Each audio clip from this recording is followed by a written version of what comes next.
The objective of this section is to understand the current antivirus, anti-malware, and endpoint protection software suites that are available on Windows, Mac, and Linux.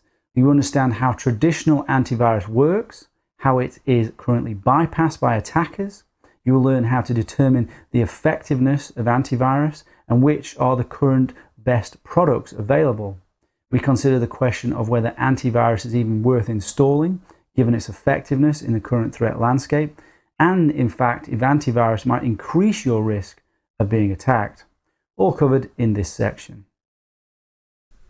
It's not an unreasonable question to ask these days, is antivirus dead?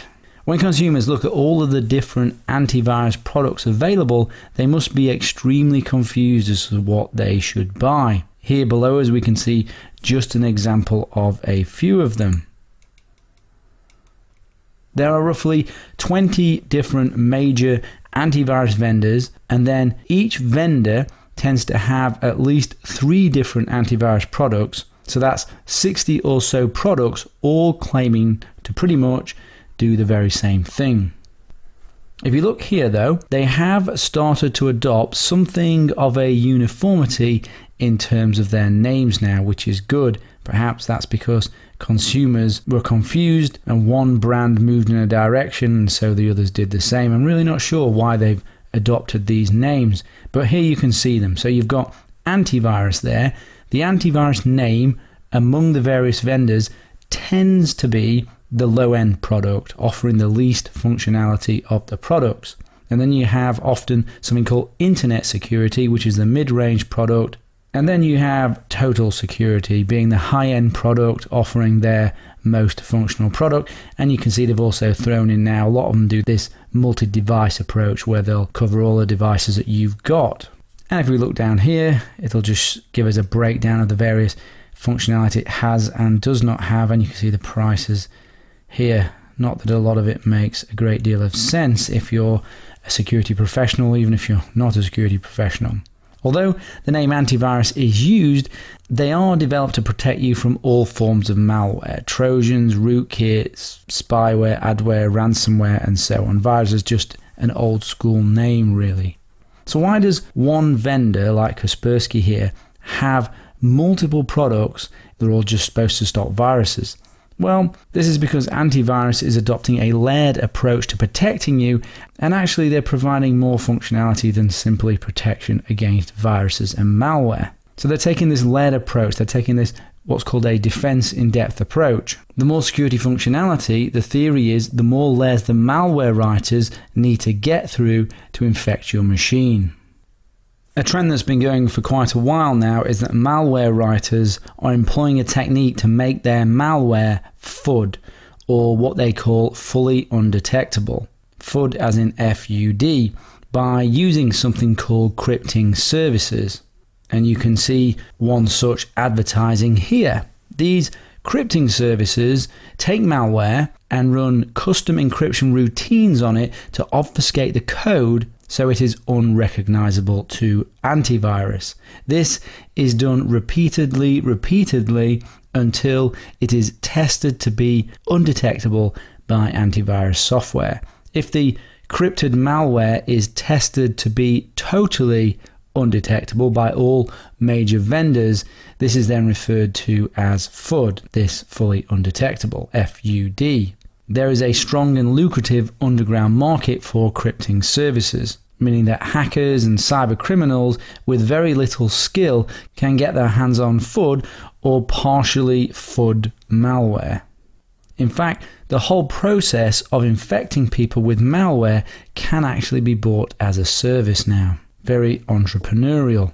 This means that most of the malware you are likely to run into will be crypted and potentially able to bypass your antivirus. Certainly the antivirus signatures. Originally, antivirus solely used signature-based detection, which means the antivirus would need to have a signature of the malware to be able to stop it. This is a hash value or a known pattern for that malware that identifies it, as you can see here, which means signature detection only identifies known malware, Creating these signatures is a very time-consuming process, as there are literally millions of malware variants and crypted malware variants made every year, and this trend is exponentially increasing. Defining signatures for every malware variant is now actually an ineffective detection strategy. If crypted malware is used on a large population of users, if it's sent out by a bunch of hackers to attack lots of people, then signature-based detection will start to recognize the malware only when your vendor picks up on it and then releases a signature for it, which you then download automatically usually. With good vendors, you'll be vulnerable for maybe 12 to 48 hours if it's a large-scale, large population malware attack. After that time, that particular malware will be detected by antivirus.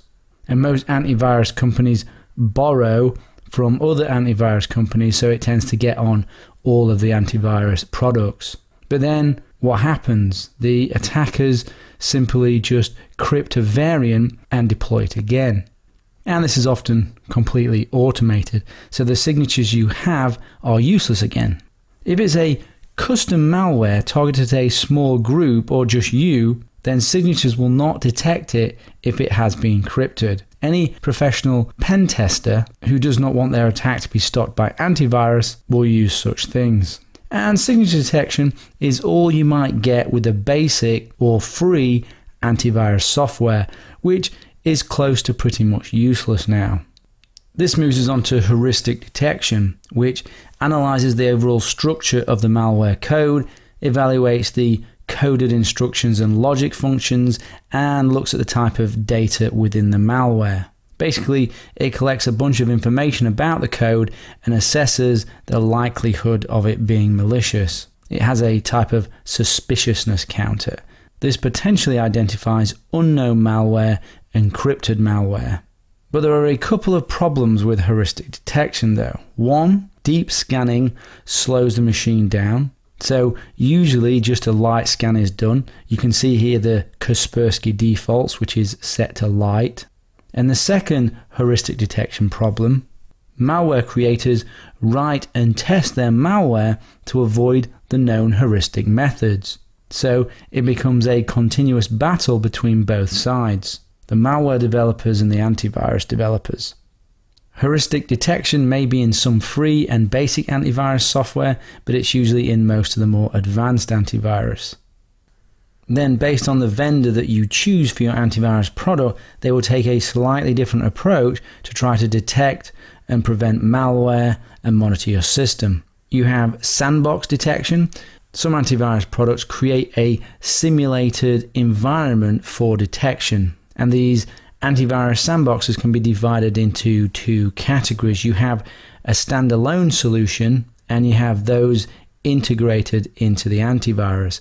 A standalone solution requires that the user select the programs to run in the sandbox, like Sandboxy if you're familiar with that. This type of solution is good for high-risk software such as your internet browser. As previously discussed, you can run your high-risk software in the browser, in the sandbox, but you have to elect to do this. So that's one type of sandbox. AV also utilizes integrated sandboxes, which provide an additional layer of protection by incorporating antivirus scanning to spot potential threats, then place them in the sandbox. Antivirus scanners deal with unknown threats by leveraging heuristics, as we've talked about, and if a program is considered dangerous, it is segregated and run safely in a virtual sandbox with those that support it. The malware has to be exhibiting behavior first in order to be sandboxed in most cases, and some malware has sandbox detection to prevent that. And then you have behavior blocking. It allows the malware to execute within the operating system and watches its interaction with the operating system, looking for suspicious activity, like if it wants to format the drive, encrypt files, change browser settings, or send emails, things like that. But unfortunately, the malware has to run in order to do this, malware can now detect the antivirus is running and delay performing its tasks or perform them differently based on what it knows about the antivirus product. And then we have reputation systems. You can see here Kaspersky's security network, KSN, or what it calls cloud protection. This is protection based on information from the vendor, Kaspersky in this case, also digital signatures, and the number of their customers who have used a particular application or object. It's effectively trust crowdsourcing, a level of trust based on the entire community the vendor and the digital signature is reached for a particular object or application. Then, based on the trust, the antivirus will deny that application or object from performing certain actions. This is a good approach and works well against encrypted malware, especially if you stop anything that hasn't been seen before.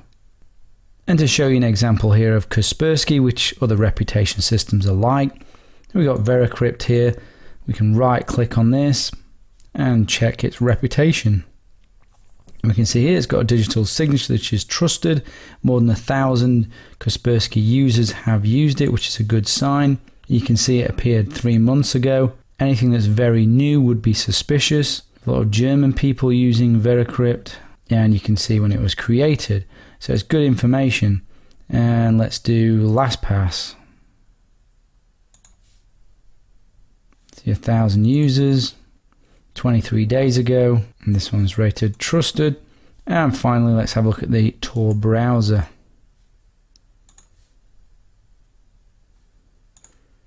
And we can see here more than 10,000 over a month ago, and 14% are from Russia, interestingly. So you can see their reputation systems can give you a good idea about the reputation or trust of that particular application or object.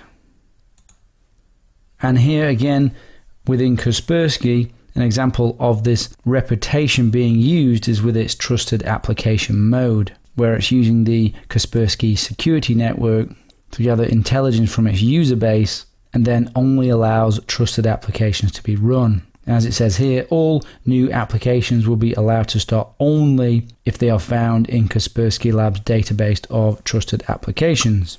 So this would protect you against encrypted malware and other new variants. Unless, of course, they have a clever bypass to it if they've written something specifically to bypass this vendor's solution. And here what you can see is a map of the different types of detection occurring across the Kaspersky network. It's pretty cool, isn't it? This is the data that is used to form the reputation system. And this is a nice little graphic to show off what Kaspersky do. And it gives you an idea of the sort of detection that's going on. Unfortunately, you sacrifice privacy for security to do this, as Kaspersky or other vendors, depending on who you use, needs to be receiving and sending data about the files you and everyone else is processing. So that's obviously a privacy concern. And although I've spoke a lot about Kaspersky here, I'm just using them as an example because the product does have all of the functionality which I've wanted to go through. But that's not the end of the story. Malware evolves to try to defeat the latest defenses. You have things like fileless infection. For example, the Angler exploit kit uses a newish technique in which it injects the payload directly into the exploited program's memory by creating a new thread in the exploited application. An application that will be trusted by the antivirus and by all of these people on this system here will bypass this by using this approach. Angler avoids dropping the file on the disk, which reduces the likelihood that it will be detected by antivirus software. And this payload then might download additional malware based on what it knows about the target. Malware versus malware protection is a cat and mouse game that has been going on now for 2 decades. Defense versus attack. Current AV products are particularly vulnerable to targeted and custom-made encrypted attacks, which unfortunately many attacks are these days. There's no doubt that using antivirus adds a layer of protection, but it also increases your attack surface. Attackers can actually attack the security software, and they do.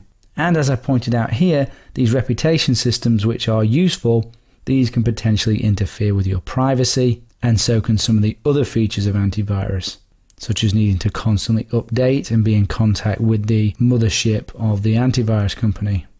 If you want to know more on how malicious code is detected, then check out this paper here by Kaspersky, which is a good one to read. I want to draw your attention to a particular breed of malware that we've discussed already earlier in the course, ransomware. When run, ransomware typically takes control of your machine, then behind the scenes, covertly, it usually encrypts your personal files with an encryption key that only the hacker knows. There are other techniques that ransomware uses other than encryption, but generally it does something to hold you ransom. And then when it's done what it intended to do, a message will pop up like the ones you can see here on the left and the right, and it will tell you your files are encrypted and that your options are to pay the ransom, usually via a digital currency such as Bitcoin. You can attempt to crack the encryption, which will have limited success if they've implemented it properly, or you can choose to lose access to your files. Most people tend to pay. They keep the amount relatively low, a few $100s or so, in order so that people will pay. Ransomware is now an extremely common attack vector. Hackers have realized that everybody cares about their own files, so they can target anyone, and especially soft targets like a home user or a business who thinks that they have nothing of value to a hacker, so they haven't invested in any real security. I still speak to people and companies that say to me, I have nothing of value, why would a hacker bother with me? Well, they have nothing of value to someone else, but they have something of value to themselves, and that is what ransomware is targeting. Ransomware is the current big threat. It is much easier to ransom a soft target like a home user or a hospital that can't afford security staff than it is to break into a bank and try to exfiltrate credit card numbers or move money out of one account into another account and then bounce that money around the world. Victims of ransomware sometimes don't even bother reporting it because they think, well, just nothing's going to be done anyway. And the truth is, often that's the case. The police just record that it has happened and there's nothing that they can do. And there are 4 super relevant reasons, super important reasons why ransomware is so dangerous. First, it doesn't need to escalate permissions to root or to the admin user to encrypt the files or to do the damage or to take control. People's files exist in user space, so privilege escalation to admin isn't required. That's a big advantage for the hacker. Second reason, the ransomware doesn't need to tunnel network connections out for remote control. It just needs to run once, then it can encrypt the files and display its message. Job done. Easy, simple. Third, it can all be done automated. Once a hacker has set up a distribution method like through phishing or through malvertisement in order to get the ransomware to run, they can then sit back and watch the money roll in. And this must be very tempting for people, especially in poorer countries. The cost of malware, as you can see here, ransomware attacks, $1 billion USD in 2016. And the overall annual cost of global cybercrime was thought to be around $3 trillion in 2015, and this is expected to double to $6 trillion a year by 2021. And the fourth reason that ransomware is going to be big for the foreseeable future is that there are millions of variants of ransomware varied from many dozens of distinct code families, which means ransomware is easy to obtain or buy or acquire, easy to modify and easy to distribute. You might only need to change who the payment needs to go to via changing, for example, the Bitcoin address, and then you've got your own ransomware to send out. Ransomware is a major reason why we need effective antivirus, anti-malware, endpoint protection, and the other things that we cover in this course. Application control, execution prevention, whitelisting, blacklisting. Security needs to travel with the asset in order to protect the asset from threats such as ransomware. If we look at what's available on the antivirus or AV market, taking Bitdefender here just as an example, you can see here we've got their antivirus product, their internet security, their total security product. But when it comes to the higher end products, internet security, total security, they're much more than signature-based, heuristic-based, and behavioral-based antivirus solutions. These are, and others like it, are full-featured antivirus AV products, which the security industry calls endpoint protection or EPP, or in some cases are referred to as security suites. EPP hasn't migrated in terms of its name to the non-business market because antivirus is an understood product name, but really these higher end products are really what would be called endpoint protection software. But these full-featured AV products with all the additional features and layers of protection can't really be considered just antivirus anymore. They are full endpoint protection solutions with useful features like firewalls, application controls, whitelisting, parental controls, encryption, vulnerability scanning, URL blocking, anti-malware, content filtering, secure deletion, browser history deletion, credit monitoring, intrusion prevention and detection systems, traffic monitoring and virtual keyboards to foil keyloggers, and so on.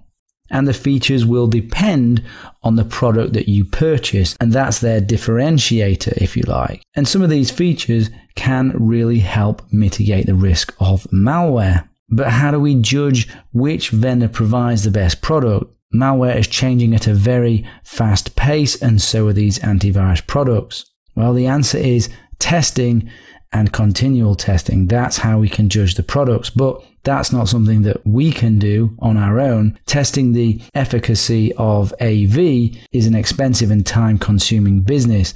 No blog or website that you read that has those top 10 AV products can claim to know anything unless their results are based on continual testing and with the latest malware.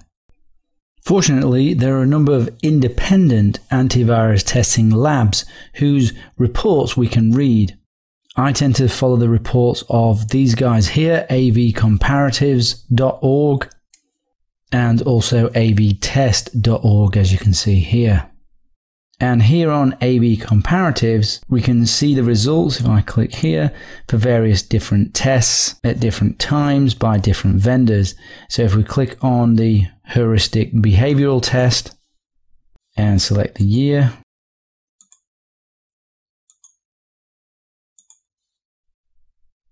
we could see the various results for the heuristic tests. And where we see red here, this is compromise with Avast. Where we see the yellow here, there's a compromise depending on the user. And green was blocked. And obviously we can see the name of all the products here. So you can see their various performances. And as an example, all of them were compromisable just by the right malware when defending with heuristic methods.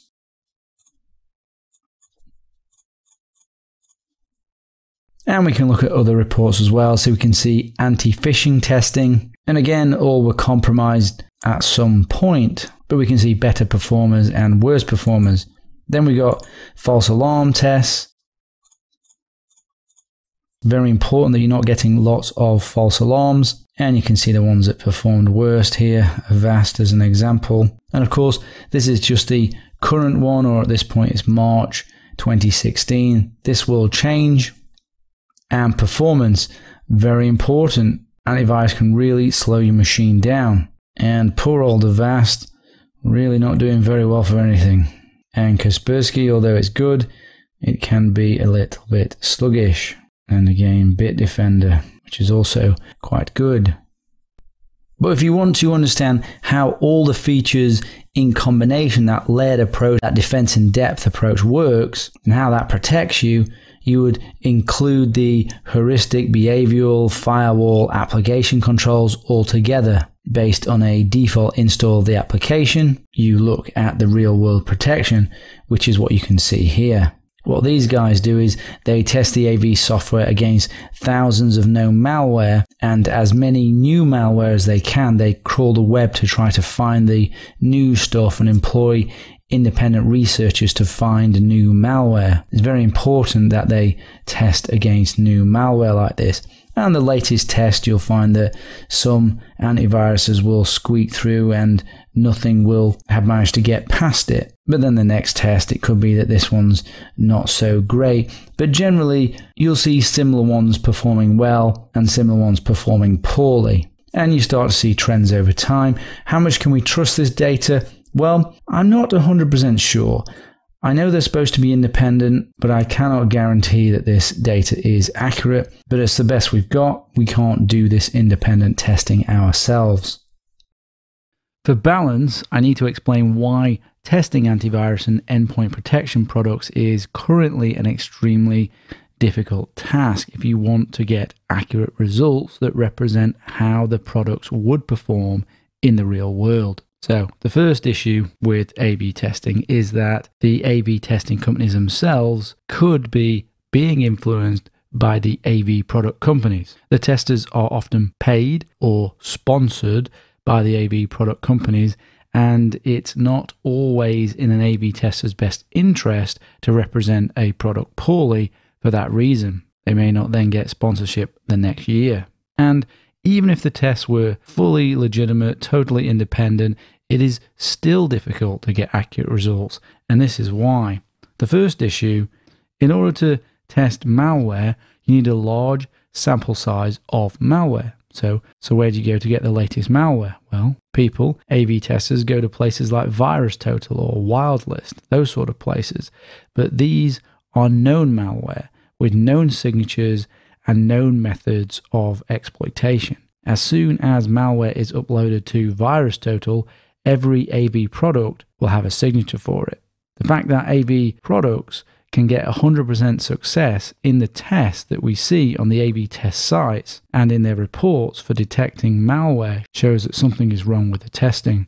In the real world, the numbers are more like 30% of malware actually gets through. One of the reasons why AV products perform better in AV tests is because the malware they are using to test already has signatures for it in the AV product, because the malware is from places like VirusTotal that everyone knows about and everyone uses, which doesn't represent the real world in terms of these tests. So for testing, people try to crypt known malware that they may get from places like VirusTotal that already have known signatures by morphing it, crypting it, packing it, pending code to it and such, so that the signature, the MD5 hash essentially, isn't the same. But this just isn't an effective strategy for testing AV that proves its effectiveness against unknown malware. AV testers do also try and find new malware. They also pay people to go out and find new unknown malware, which is great. That's exactly what we want. But that new malware has value, so they sell that malware, those malware samples that they find, to other AV companies. So then new malware then gets signatures, again weakening the testing process. So what you really need for effective AV testing is a large supply of unknown new malware where there are no signatures for it, so you can test the AV products against those. That would represent the real world. That simply doesn't exist. The industry has simply not figured out how to effectively test antivirus products at the moment. But the AV test data that you've seen and that I've shown, it's the best that we have, but it doesn't represent real performance in the real world. If you have resources, you can test a couple of products against each other and see how they fit into your environment, but you need the time and you need the resources. This is just the reality of the situation that we are in. To add much more confusion to the buyer and the seller, although the high-end AV products that you can see here are really what we should call endpoint protection products, but we don't. We still call them AV products because they're aimed at the home market. They really are endpoint protection features. When the vendor aims to sell at the business market, they have a set of products generally called endpoint protection. And you can see a list of them here, and it's the same vendors. So if we were to go on to Bitdefender, you can see here, these are their endpoint protection products. And again, these are split into multiple different products here. If we go on to Kaspersky, this is their endpoint protection products. And again, we're split into different products and different features. So even more confusing, same sort of features, but these are just aimed at the business market and have a different name. These are the genuine endpoint protection products, even though they do much the same as the high-end antivirus products. If we look at these endpoint protection products, what you generally find is that the main technology of the business products for prevention and detection is the same as the high-end AV product. What makes them different, what makes the business product different, is that they have added functionality suitable for business. So, for example, management of multiple devices from a central location, server type components, say for example being able to install AV and malware scanning on an internet gateway. But the core functionality of how it does the prevention and detection is the same as the high-end AV generally. So how can we judge which vendors of the business endpoint protection solutions provide the best product? Well, it's exactly the same as with the AV products. These applications change constantly, and so do the methods of attempting to attack and get past them. Plus, you also need to consider how the product fits into the business and its current security strategy and operational capabilities and business strategy, etc. It's much more of a complex decision when it's going into a business. It's more than just the efficacy of the product. Testing the effectiveness of business endpoint protection is an expensive and time-consuming business. Businesses can bring the vendors in and run tests and trials on the software because businesses have more leverage. But you do need to be careful that any vendor you bring in does honest demonstrations. I have heard quite a few rumors of vendors complaining that other vendors turn off certain features within their product when competing vendors are demonstrating how effective their product is versus the other guy's product. So you have to be careful of demonstrations. You can of course look here, which is A/B test. This also provides a good overview of what vendors are out there. You can see a list here. The results of the business and home user tests tend to mirror each other somewhat. What I mean by that is that, for example, if Kaspersky tends to be on the top end of AB products for a particular month of a year, then the business endpoint protection product also tends to be there as well, because as I've said, the functionality, doing the protecting and the detecting, is mostly the same technology. As I said previously, not sure how much you can rely on this data from AV Test, but it's the best you've got. But if you are a business or a part of a business, you can get these guys in and trial the software for endpoint protection. For Windows, the top paid for products, antivirus products or security suites, whatever you want to call them, or even endpoint protection, as of recording across all the tests that the independents do and most labs, trends towards roughly Bitdefender, also Kaspersky, which is usually the most competitive on price, and Norton Security. These three always tend to trend quite well. Others also do well, but I've shown you where to find the latest information. Check it out. These are the three as of recording that are trending well. Again, we're talking about Windows here, so we have to discuss what comes with Windows. Microsoft Security Essentials, MSE, is the default antivirus installed on Windows Vista and Windows 7. And if we go back to this chart here, this dotted line here is the out-of-box protection or blocking by Microsoft Windows 7. So you can see it's quite down there versus the others, but of course, not all of them. And this, of course, is just heuristic testing. Microsoft Security Essentials doesn't really do much more than signature and heuristic testing. And here you have Windows Defender, which replaces MSE, Microsoft Security Essentials, which we were just talking about, and is automatically installed and active on Windows 8, Windows 8.1, and Windows 10. and I would assume a similar sort of performance as MSE. So it does a reasonable job. Also free is Windows Defender Offline. This is something you would put on a CD, DVD or USB flash drive and boot up your device to try and scan it and remove malware. Again, available from Microsoft. My personal preference on Windows, for those who feel they need it, is Kaspersky, although it does slow your machine down, as they all tend to. It can be configured to only run trusted applications in trusted application mode. This is a form of whitelisting. Only known good applications will run. And it also has the reputation system that I showed you, and I like the firewall, which is good. But they are definitely the most spammy when it comes to advertising. And can you really trust Kaspersky Labs? Who knows?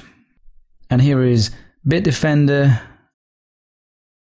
and of course Norton. They are also good. And prices, as you can see here, they're between $20 and $40, £39 here,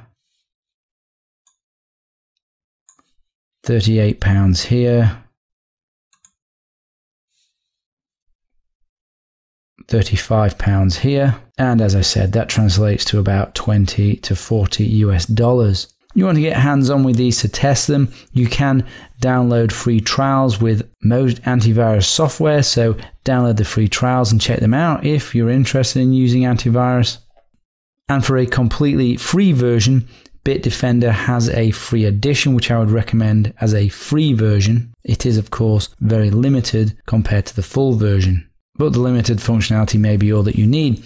Windows has the greatest need for antivirus protection and endpoint protection, but if you don't click on things that you shouldn't and you use security through isolation and the other security controls that we described throughout the course, you don't need it. I don't feel particularly concerned when I'm running Windows and don't have antivirus, but I am using other compensating controls for my security, all of the things that we talk about throughout the course. When it comes to non-technical users though, they probably are safer using antivirus because those non-technical users are a law unto themselves.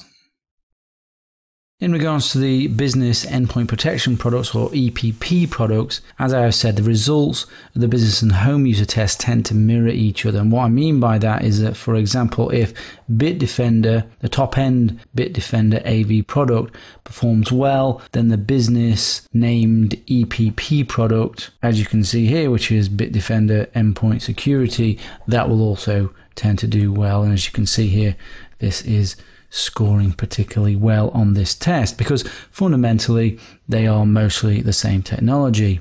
The best performing endpoint protection products as of recording across all tests that I have seen and from what I have seen personally tend to be roughly Bitdefender, Kaspersky and Symantec. Also Trend and F-Secure score well. In terms of the endpoint protection market and the dominance over the market of products, Symantec, Intel Security and Trend have a combined market share of about 65%. So they are the major players, Symantec, Intel Security and Trend. Sophos and Kaspersky Labs are the two other global leaders that are competitive across multiple functions and geographies. As we're looking at AV test page here, again, how much we can trust these is unknown. I know that the vendors often sponsor various antivirus testing companies and sites, but it's pretty much the best you have without doing your own testing. As attack and defense is a constant cat and mouse game, providing you a solid recommendation is only useful for a short period of time. I've let you know what are roughly the best ones, Bitdefender, Kaspersky, Symantec, but the real recommendation is to do your own due diligence on what is the latest and greatest. Plus, times are changing, things are changing. Later, we're going to discuss the challengers to the endpoint protection market who will be potentially disrupting these main players, and that may happen sooner rather than later. Endpoint protection is a fast-moving technology. The Mac has built into it something called XProtect, which is Apple's version, really, you can think of as Microsoft's Defender. It's a hidden, signature-based antivirus solution for Mac. It is very basic though. There's no heuristics, no real-time malware scanning, no phishing site protection or any of those sorts of things. It's just a signature-based antivirus solution. How it works: when you open a file received through a quarantine-aware application like Safari, Chrome, Mail, iChat, you'll see a message pop up like this. If you're a Mac user, you'll be familiar with these sorts of messages, and it will be warning you where the file came from and alerting you, are you sure you want to open it? You should click cancel if you have any doubts about its safety. And at this point, it checks to see if it has the signature of that file that you are trying to interact with within XProtect. And I can actually show you the file that it uses, and that is here. It is xprotect.plist, which you can get at this location here. And there you can see there's an actual signature, or effectively a hash, over the file of that particular virus. So if after hashing the file that you're trying to interact with, the result is a hash such as this one, it will block it. So it is a known bad signature file. It is a blacklist effectively. And if we go down here, you can see that this list is, well, relatively short. I mean, for Windows, this is tiny. And it's still nowhere near a complete list of all files that you'd want to avoid on Apple. Apple has added some adware to this list, but adware is mostly not blocked. And unfortunately, bundled adware is quite prevalent on the Mac as it is on Windows. Apple is now using the Yara engine with XProtect. Yara, if you don't know, is a text-based tool developed by Google, used by malware researchers to identify and classify malware samples. It's a bit of an industry standard. The benefit of Yara is to provide complex and powerful rules based on certain conditions. So it looks like XProtect is potentially evolving into something more powerful. And here you can see the latest updates to XProtect, or rather the latest definitions that have been added. You can see here. So you can see, not many, but it is still updated. That's partly because there isn't as much malware for Mac, and also because it is a relatively basic tool that Apple are using to defend against the big malware attacks. It's on as default, and it's certainly worth having. It's better than nothing. So that's XProtect. Antivirus for Mac OS X now. Check out this report here for the best Mac antivirus, or check out the latest version that you can find. This is unfortunately a little dated now, but it's really one of the best comparisons that are out there. Avast Free seems to be one of the best and well maintained. Signatures are updated regularly, almost daily, so that's worth a look at. But all of the Mac AV products have much less functionality than the Windows versions. They're very, very sparse. And because of that, they can be bypassed by specifically written malware or crypted malware, which is quite disappointing, really. But that's just the state of the industry. Mac has a small market share, and most Mac users probably still think they're immune to malware, so aren't looking to buy antivirus. I'm sure they will change their mind eventually after there are enough high-profile malware or ransomware cases for Mac. You are much less likely to get malware on Mac OS X. And in the future, although there will be more, it still will be less than Windows, as long as Windows maintains the market share. Hackers go where the money flows. Where the market share changes, the attacks against that product will increase or decrease, or stay the same if the market share doesn't change. Mac OS X suffers more from adware than malicious malware. Of the malware, most have been Trojans so far, but Mac ransomware has been spotted now in the wild. So that's not good news for Mac OS X users. The Mac antivirus that is out there is likely to perform poorly against new malware, and anything targeted to you or to someone, forget about it. Malwarebytes also has their free antivirus product, which is good for scanning your system and seeing if you have any known bad applications. If you're interested in the history of Mac malware, then check out this link here. Also, the Safe Mac is a good place to look for information on the latest Mac attacks. And I also recommend checking out Patrick Wardle's videos on Mac and Mac OS X malware. This one, how to practically create elegant, badass OS X malware. In fact, anything by this guy is worth checking out for Mac OS X. Linux antivirus. Most Linux malware targets servers and not desktops. The number of Linux malware is also extremely small. This is because there's no money in targeting such a small number of users, and there are too many different kernel versions. What you can see here from Wikipedia is a partial list of known Linux malware. Few are active and most are obsolete due to kernel updates. Nation states do have Linux malware though, obviously. We know the UK and the US do, particularly due to leaks. I'm sure other nation states will have as well. So it's that level of adversary you're looking at when it comes to Linux malware mostly. All Linux AV has much less functionality than the Windows versions do for obvious reasons. They are more true signature-based antivirus software, unlike the Windows AVs, which are really endpoint protection software. I recommend, if you're looking for antivirus software for Linux, I recommend you check out this report here or the latest version of it. It is a little bit dated, but things don't move that fast in the Linux world of malware. Certainly not at the moment anyway.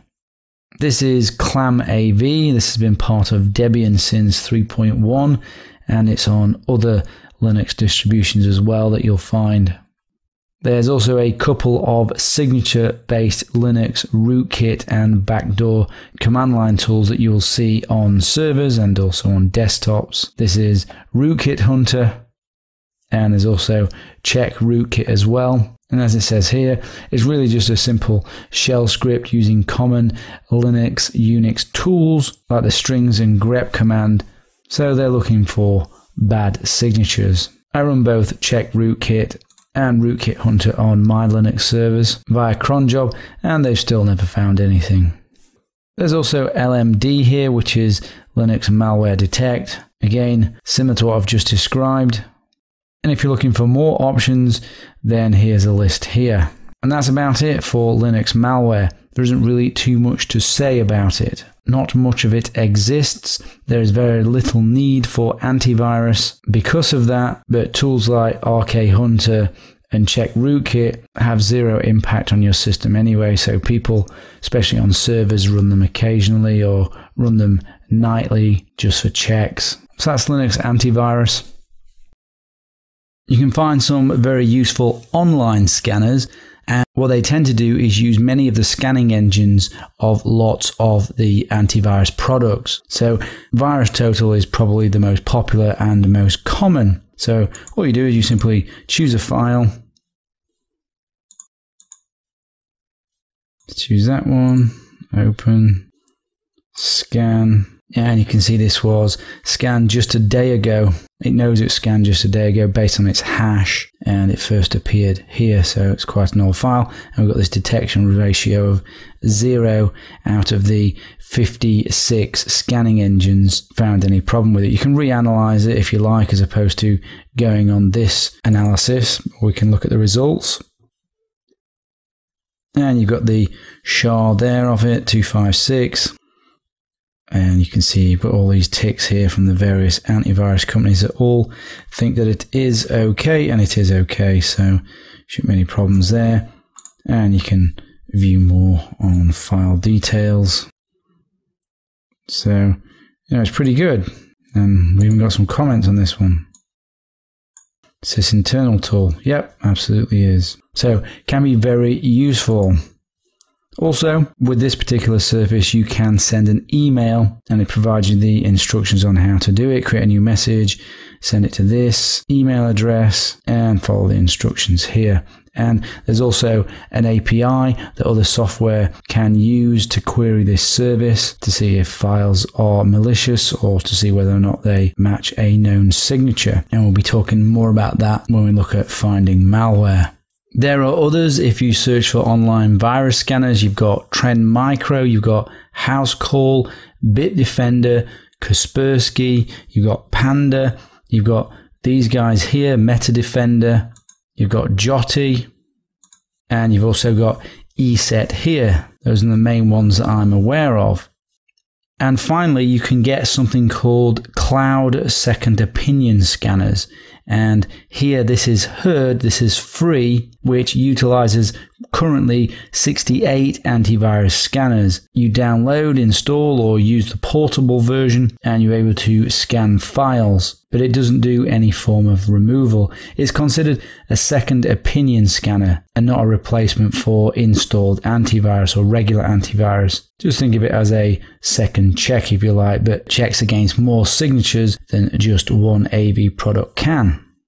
There is also Hitman Pro. This isn't free, but offers a 30-day trial. It has a small database, and anything it doesn't recognize, it will send into the cloud and check against other antivirus scanners like a second opinion. And this also has very strong removal features. This is a recommended product, but we will talk more about Hitman Pro when we talk about application controls.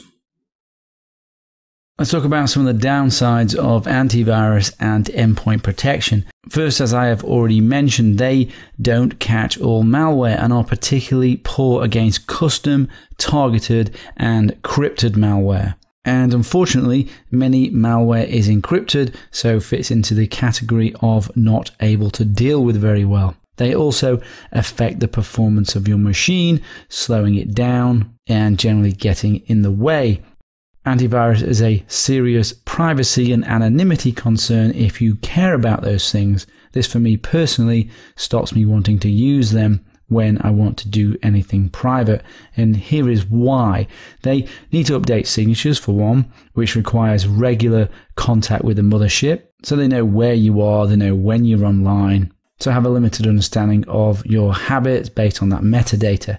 Many of them have features like URL filtering, spam filtering, cloud protection that keeps constant contact with the mothership as well. Great for security, bad for privacy. Then there's the reputation systems, which send and receive information about the applications that you're running on your system. Again, more information, more data. And with these reputation systems, you don't really know what data they're sending back. But again, reputation systems are brilliant for security, but questionable for privacy and anonymity. Some antivirus products break your SSL encryption so they can filter your web traffic. Not really desirable, but required in order to filter bad web requests. If they cannot see into your encrypted traffic, they cannot filter it. So unfortunately, some of them have to break the SSL in order to do that. Your antivirus can potentially send dumps of memory and other undesirable things because they run under full and administrative privileges. Obviously, if you're using whole disk encryption or some form of encryption, your encryption keys could be sent to them if they're receiving memory dumps. The point is, almost all antivirus is closed source. They're sending traffic encrypted. We just don't know what's under the hood. We have no idea what might be being communicated and sent, and it can be anything because they have full privileges and access to everything. Some of them come bundled with adware and other PUPs, potentially unwanted programs, especially the free ones. You will get annoying ads, which also affect your privacy.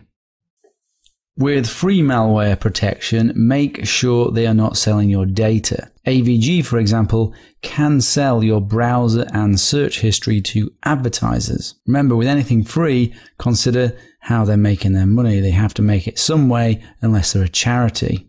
If privacy and anonymity is of top priority, then you can't really use antiviruses that call home to the mothership, which is effectively most of them. And another looming issue, which is only going to get much worse in my opinion, is that antivirus increases the attack surface of your devices. Antivirus has deep access into your operating system, and any security vulnerabilities that they have will give a potential attacker deep access into your system. And this isn't speculation, unfortunately. Antivirus has and will continue to have security vulnerabilities. Kaspersky here with a buffer overflow issue, but Kaspersky are not alone and should not be considered on their own when it comes to this.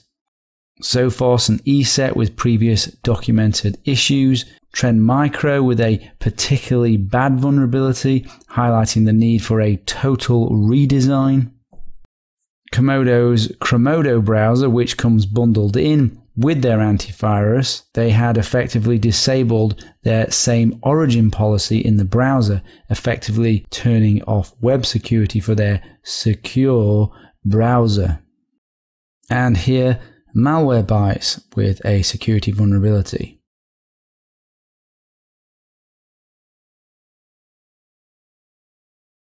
The updates that your antivirus gets both to the application and to the signatures can be an attack vector.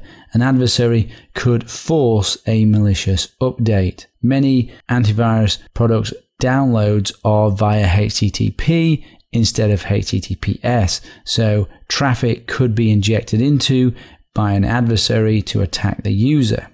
So, as you can see, antivirus is an attack surface in itself, even though it is a security tool. And it is a very useful attack surface, one to leverage deep access into the operating system and potentially remotely while you are surfing the web. Because a lot of these antivirus products integrate with what you're doing in the web. And these vulnerabilities have been seen and have been shown. So we need to consider, do the benefits of antivirus outweigh the potential downsides? Now the answer to that is an altering cat and mouse game of attack and defense, which marches on, and it's very individual to you and your particular threat landscape. I recommend AV for people using Windows who aren't too technically savvy, don't really know how to implement all the rest of the security controls that I talk about, and don't care too much about constant contact with the vendor. For those sort of people, those non-tech savvy people, if you're using Windows, AVs are good to go. If privacy isn't a concern, you can get good security by enabling the endpoint protection features of the high-end versions of the antivirus products, which really are endpoint protection products, such as application controls and reputation systems, as these can restrict malware more than the more traditional ways of stopping malware with your antivirus product, such as signatures, behavioral analysis, heuristic analysis, which are proving to be less useful these days to prevent malware. So is antivirus dangerous? Yes, it is.